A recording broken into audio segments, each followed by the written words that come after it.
Hello, welcome to this presentation regarding the Renting Home Wales Act 2016. I provided a seminar in 2024 regarding the implementation of the Act, and that was a general overview of the Act and the provisions within it.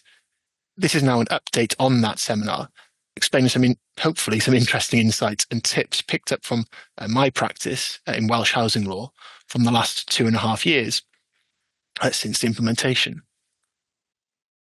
Before turning to the contents of the seminar itself, it would be helpful for you to be aware of my background and my standing to give this presentation. I'm a practicing barrister in Nine Park Place at Chambers in Cardiff, primarily practicing in Welsh housing law. And if nothing else, at least geographically, it gives me a good standing to be aware of these changes. In 2021, I was instructed by the Welsh Government, prior to the implementation of the Act, to advise upon its potential consequential impacts.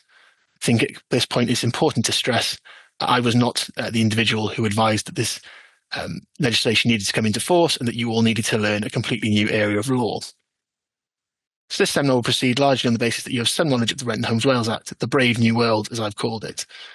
Everyone knows that the date of implementation was December 2022, and it created a mass divergence between English and Welsh housing law. And by now, it is thought that everyone practicing in that area should know the changes that it made. However, there are not just the straightforward changes. There are nuances and differences within it that are becoming more and more apparent, which weren't as clear when it first came into force. This seminar does not necessarily assume you viewed my previous seminar, but will proceed on the basis that you know the basics, and this will try and give you some insight and practically assist you in practice rather than a mere overview of the basic law. Having said that, I do think it's important to provide some basic details before proceeding, and therefore the quick recap of the changes is that it should always be borne in mind that the purpose of the Renting Homes Wales Act was to increase the security of tenure.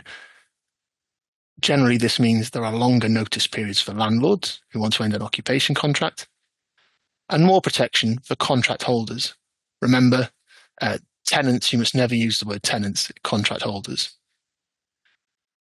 It is clear as someone who is practicing in this area that judges and increasingly contract holders themselves, even unrepresented, are increasingly aware of this rationale.